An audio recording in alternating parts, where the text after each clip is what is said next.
Hi friends, అందరికీ నమస్కారం. మరి ఈరోజు మనం మెడిటేషన్‌లో ఆలోచనలను నియంత్రించుకునే విధానంలో కూడా ఒక చిన్న ప్రాసెస్ ఉంది. అంటే శ్వాస ఆలోచనలు వచ్చినప్పుడల్లా శ్వాస మీద ధ్యాస పెడితే ఆలోచనలు మనకి కట్ అయిపోతాయని చెప్తున్నాం కదా! అలాంటి దానిలోనే ఇంకొక స్మాలెస్ట్ టెక్నిక్ ఉందన్నమాట. ఆ స్మాలెస్ట్ టెక్నిక్కే ఈ 5 ఏస్. ఏ ఆల్ఫాబెట్‌లో ఏ. 5 ఏస్ ఉన్నాయి. ఓకే. ఒక్కొక్క ఏకి ఒక్కొక్క ప్రత్యేకత ఉందన్నమాట. ఆ 5 ఇయర్స్ ఏంటో ఒక్కసారి మనం చూద్దాం. 5 ఇయర్స్ ఓకే. ఫస్ట్ ఏ వచ్చి అక్నాలెడ్జ్. ఓకే. సెకండ్ ఏ వచ్చి అలౌ. థర్డ్ ఏ వచ్చి యాంకర్. ఫోర్త్ ఏ వచ్చి అప్రిషియేట్. అండ్ ఫిఫ్త్ ఏ వచ్చి అడ్జస్ట్. ఓకే. ఈ 5 ఇయర్స్ కూడా మనకి ఏ ఏ విధంగా ఉపయోగపడుతుందో ఒకసారి చూద్దాం. 5 ఇయర్స్‌లో ఫస్ట్ ఏ ఏంటంటే అక్నాలెడ్జ్. ఓకే. మనం ధ్యానంలో కూర్చున్నప్పుడు ఆలోచనలనేవి రావడం ఎంతో సహజం అన్నమాట.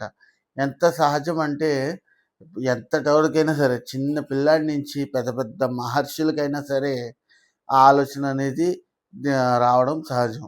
మరి ఆలోచనల్ని డైరెక్ట్‌గా కట్ చేయకుండా ఈ ఫస్ట్ ఏ అంటే ఈ అక్నాలెడ్జ్ అనేది మనకి ఎలా ఉపయోగపడుతుందో చూద్దాం.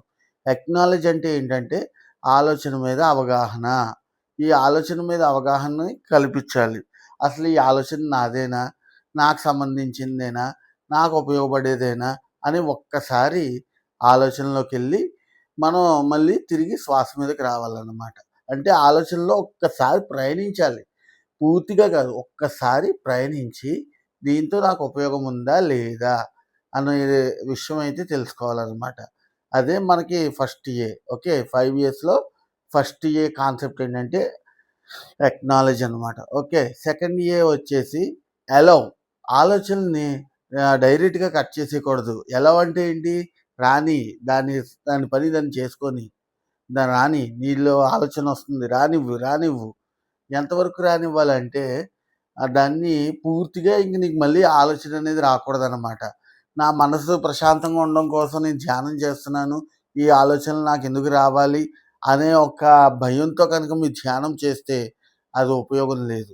మనం ధ్యానం అనేది కేవలం మనల్ని మనం నియంత్రించుకోవాలి. మన ఆలోచనలు నియంత్రించుకోవడం కోసం, మనల్ని మనం ఉద్ధరించడం కోసం చేసుకోవాలి. ఆలోచనల్ని డైరెక్ట్‌గా కట్ చేసేస్తే ఉపయోగం లేదు. ఎందుకంటే ఇప్పుడు ఈరోజు నువ్వు డైరెక్ట్‌గా కట్ చేయొచ్చు. రేపొద్దున మళ్ళీ నిన్ను అదే ఆలోచన వెంటాడుతది. అందుకే మా ఒక్కసారి ఆలోచనలు ఏ ఆలోచనలొచ్చినా భవిష్యత్తుకు సంబంధించినయి, గతానికి సంబంధించినయి, వర్తమానానికి సంబంధించినయి ఏ ఆలోచనలైనా కానివ్వండి, ఒక్కసారి రానివ్వాలనమాట. ఎప్పుడైతే ఆ ఆలోచనల్ని రానిచ్చావో నువ్వు కరెక్ట్‌గా ధ్యానంలో ఉన్నట్టనమాట. అంటే ఫస్ట్ రానిచ్చి దాని యొక్క అవగాహన ఫస్ట్ ఏ చూసాం కదా! అక్నాలెడ్జ్. సెకండ్ ఏ దాన్ని రానివ్వాలి. ఓకే. రానిచ్చావో అప్పుడు నీకు ఆలోచన అనేది మళ్ళీ తర్వాత రాకుండా పోతుంది. ఫస్ట్ అయితే రానివ్వాలి కంపల్సరీ. అందుకే ఆ ఆలోచనని ఎలౌ చేయాలి. ఓకే. థర్డ్ ఏ వచ్చి యాంకర్. యాంకర్ అంటే దాని అర్థం శ్వాస మీద ధ్యాస. ఓకే. అంటే దాన్ని నీకు అసలైన యాంకర్ ఏంటంటే నువ్వు ధ్యానం చేస్తున్నప్పుడు నీ ఆలోచనలే. నీ ఆలోచనలని వచ్చినప్పుడు నీ అసలైన యాంకర్ శ్వాస మీద ధ్యాస అనమాట. నువ్వు ఆలోచనలొచ్చినప్పుడు ఒక్కసారి గమనించి, రానిచ్చి, గమనించిన తర్వాత నువ్వు శ్వాస మీదకొచ్చావనుకో, నీకు అప్పుడు ఆటోమేటిక్‌గా నీకు ఆలోచనలనేవి మెల్లిమెల్లిగా నువ్వు కట్ చేయక్కర్లా. నీ శ్వాసే డైరెక్ట్‌గా కట్ చేస్తది. ఎవరు కట్ చేస్తారు? నీ యొక్క శ్వాసే ఆ యొక్క ఆలోచనల్ని కట్ చేసుకుంటూ వెళ్తాయన్నమాట. అందుకే మనం ఫస్టు అక్నాలెడ్జ్ చేయాలి. ఆలోచనలొచ్చినప్పుడు డైరెక్ట్‌గా యాంకరింగ్ చేయకుండా, అంటే డైరెక్ట్‌గా శ్వాస మీద ధ్యాస పెట్టకుండా ఫస్ట్ మనం అక్నాలెడ్జ్ చేసి, తర్వాత దాన్ని నీలోకి రప్పించి, అప్పుడు నువ్వు యాంకర్ చేయాలన్నమాట. అర్థమైందా? ఈ 3 ఏస్‌కి. ఫోర్త్ ఏ ఏంటంటే అప్రిషియేట్. ఎవరిని అప్రిషియేట్ చేస్తావు? ఆ యొక్క ఆలోచన ఎందుకైతే నీకొచ్చిందో ఆ యొక్క ఆలోచనని అప్రిషియేట్ చేయాలి.